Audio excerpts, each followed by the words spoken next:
आप जितनी भी ट्रांसफार्मर लेस पावर सप्लाई देखेंगे या कोई एडाप्टर देखेंगे जिसमें ट्रांसफार्मर नहीं है, ठीक है, स्विचिंग एप्लीकेशन नहीं है, उसमें आपको ये कैपेसिटर देखने को मिलेगा। कैपेसिटर 1 माइक्रोफैरड का हो सकता है, 1 माइक्रोफैरड से कम का हो सकता है, 2 माइक्रोफैरड का हो सकता है या उससे ज्यादा का हो सकता है। जैसे इस पर नंबर लिखा हुआ है 400 वोल्ट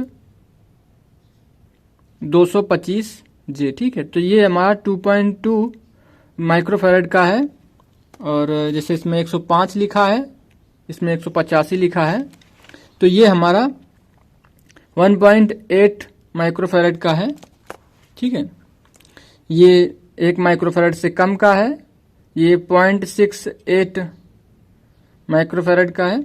तो ये अलग अलग कैपेसिटेंस में आते हैं और इनके साथ में एक ये रजिस्टर देखने को मिलेगी, ठीक है।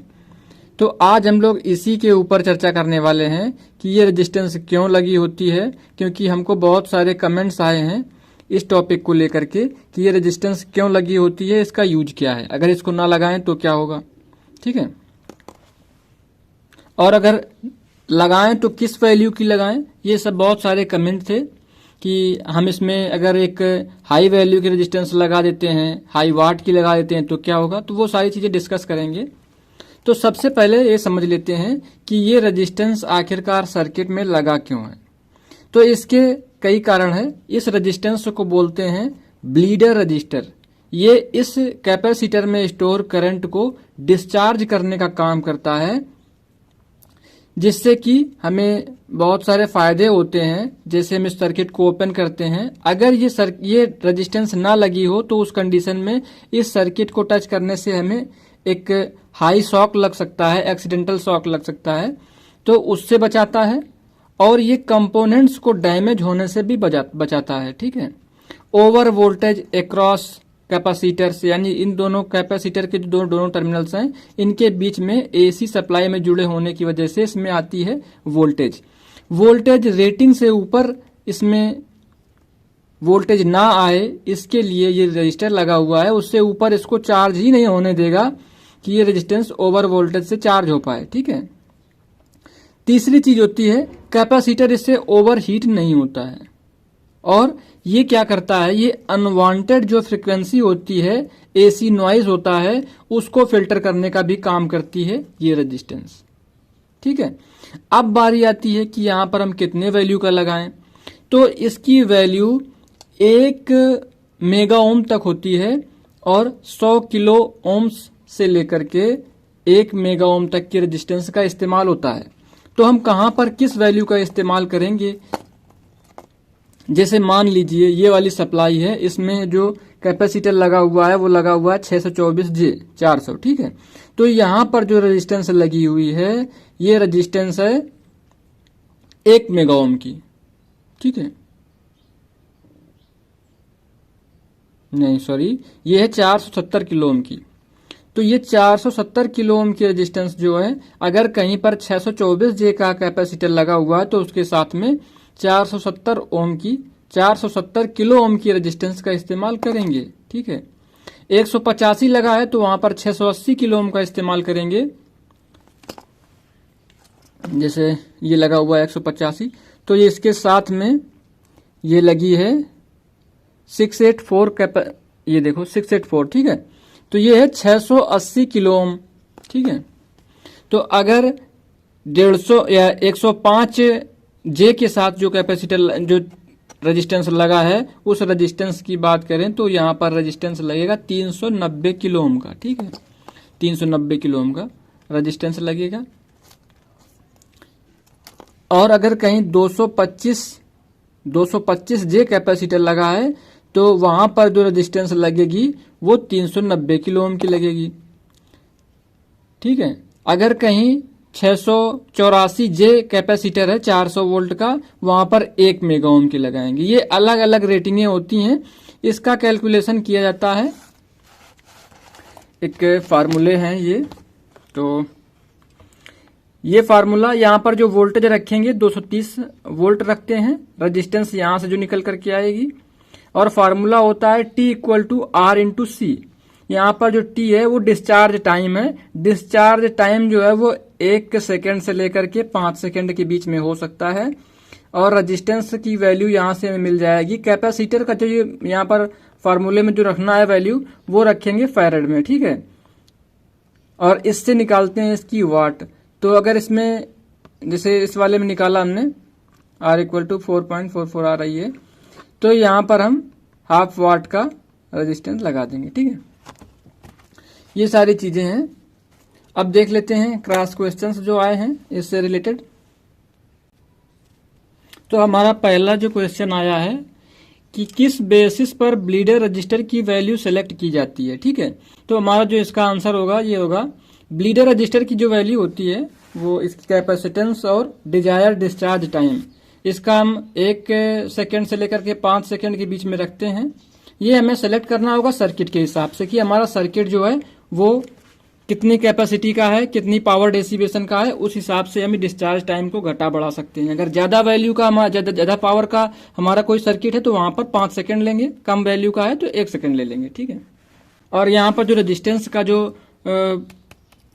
वैल्यू रहता है वो रहेगी 470 किलो ओम से लेकर के 1 मेगा ओम के बीच में, ठीक है। अगला क्वेश्चन लेते हैं। अगला क्वेश्चन है, क्या ब्लीडर रजिस्टर हर ट्रांसफार्मर लेस पावर सप्लाई में जरूरी है? तो बिल्कुल जरूरी है, क्योंकि जो ये कैपेसिटर होता है वो पावर ऑफ होने यानी कि जो वहां सर्किट है उसके ऑफ होने के बाद में जो इसमें चार्ज स्टोर रह जाता है कैपेसिटर में, उसको डिस्चार्ज करने का काम करता है और एक्सीडेंटल जो शॉक वगैरह है उनसे बचाता है। और जैसा मैंने बताया था कि अनवांटेड फ्रीक्वेंसी को भी फिल्टर करता है, ठीक है। नेक्स्ट क्वेश्चन लेते हैं। ये सब आप ही के क्वेश्चन है जो आपने हमसे पूछे हैं कमेंट बॉक्स में। अगला है, ब्लीडर रजिस्टर न लगाएं तो क्या होगा? अगर ब्लीडर रजिस्टर नहीं लगाते हैं तो एक्सीडेंटल शॉक लगेगा और जो हमारा कैपेसिटर है वो हीट होके ओवरचार्ज की वजह से डैमेज हो सकता है। अगला है क्वेश्चन, क्या ब्लीडर रजिस्टर की इफिशियंसी पर असर डालता है?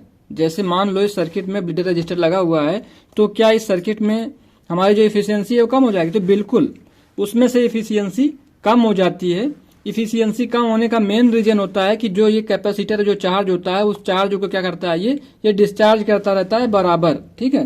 तो इसकी वैल्यू जरूरी है सेट करना। अगर आप हाई वैल्यू सेट नहीं करते हैं, लो वैल्यू पे अगर कोई रेजिस्टेंस लगा देते हैं तो क्या करेगा, इस कैपेसिटर को प्रॉपरली चार्ज ही नहीं होने देगा, ठीक है। तो ये बहुत जरूरी है। इसीलिए हम लोग क्या करते हैं, इसकी जो वैल्यू है वाट जो है वो कम लेते हैं, ठीक है। तो ये कम असर डालता है। जैसे क्वार्टर वाट में या हाफ वाट में ऐसे रेजिस्टेंस हम इसका यूज करते हैं तो ये कम असर डालता है। नेक्स्ट क्वेश्चन है, पावर रेटिंग क्या सेलेक्ट करना चाहिए? पावर रेटिंग का ऐसा है कि अगर आपका कोई सर्किट है, जैसे मान लीजिए यहाँ पर जो ये सर्किट है ये 1 एम्पियर चार्ज के लिए बना हुआ था, तो यहाँ पर हम क्या करेंगे, एक लो वैल्यू का रेजिस्टेंस लेंगे। लो वैल्यू का रेजिस्टेंस लेने से ये ज्यादा चार्ज होगा, उस कंडीशन में हमें आउटपुट ज्यादा मिलेगी, ठीक है। और वाट जो है वाट हाई लेंगे। जैसे जैसे रेजिस्टेंस की रेटिंग कम करेंगे, रेजिस्टेंस की वैल्यू कम करेंगे तो हमें ज्यादा वाट का रेजिस्टेंस लेना पड़ेगा, ठीक है। हाफ वाट या 1 वाट का भी ले सकते हैं। और जो हमने फार्मूला बताया था P=V² से इसकी वाटेज निकल आएगी। छठा क्वेश्चन है हमारा, ब्लीडर रजिस्टर की पोजीशन और टाइप क्या होनी चाहिए? तो ब्लीडर रजिस्टर का जो लोकेशन है वो जस्ट कैपेसिटर के साथ पैरेलल में होना चाहिए, ज्यादा सर्किट में दूर नहीं लगाना चाहिए, जस्ट कैपेसिटर के पास में ही होना चाहिए। इसे सब सर्किटों में यूज किया गया है इसका। और अगर हाई वोल्टेज एप्लीकेशन है तो वहां पर हाई वैल्यू का रेजिस्टेंस इस्तेमाल करेंगे और हाई पावर का यूज करेंगे जिससे ये खराब ना हो। नेक्स्ट क्वेश्चन है हमारा, क्या ये कैपेसिटर को छूना सेफ रहेगा? तो इसका आंसर होगा, कैपेसिटर को छूना तो सेफ होगा उस कंडीशन में जिसमें इसमें रजिस्टर लगा हुआ है। ब्लीडर रजिस्टर अगर लगी हुई है तो ये सर्किट को आप छू सकते हैं, क्योंकि ये ब्लीडर रजिस्टर इसमें जो स्टोर्ड वोल्टेज है उसको डिस्चार्ज कर देगा, ठीक है। लेकिन कुछ सेकंड तक इंतजार करना होगा, क्योंकि ये मैक्सिमम 5 सेकंड की रेटिंग का इसमें इस्तेमाल किया जाता है। 5 सेकंड के बाद इसको आप छू सकते हैं। नेक्स्ट क्वेश्चन है, कैपेसिटर डिस्चार्ज टाइम कितना होना चाहिए? तो कैपेसिटर डिस्चार्ज टाइम 1 सेकंड से लेकर के 5 सेकंड के बीच होता है। ये डिसाइड होता है आपकी पावर रेटिंग के। जैसे मान लीजिए कि ये 1 एम्पियर के लिए डिजाइन है, सॉरी ये 1 एम्पियर के लिए डिजाइन है, तो यहाँ पर ये ज़्यादा टाइम के लिए डिजाइन करेंगे इसको। अगर हमारा जैसे ये हमारा 225 मिली एम्पियर के लिए है तो ये कम टाइम तक रहेगा इसमें करंट, ठीक है। तो आप लोगों के जितने भी कमेंट आए थे हमने सबको कवर कर लिया है लगभग। अगर किसी का कमेंट छूट गया हो, अगर किसी का आंसर देने से बच गया हो कोई क्वेश्चन, तो आप इस वीडियो के कमेंट बॉक्स में जाकर के टाइप कर देना, वहाँ से हम उसको लेकर के अगला वीडियो बनाएंगे तो उसमें आपको आंसर कर दिया जाएगा। तो आज की वीडियो में काफ़ी कुछ आपको सीखने को मिला होगा, आपने ये टॉपिक क्लियर कर लिया होगा कि क्यों लगाया जाता है। अगला टॉपिक जो बनाएंगे वो बनाएंगे पोलर कैपेसिटर के साथ में क्यों एक रजिस्टर का इस्तेमाल किया जाता है और क्या वैल्यू रहती है, कैसे डिसाइड होता है। तो चलिए आज की वीडियो में इतना ही, मिलते हैं नेक्स्ट वीडियो में। Thank you.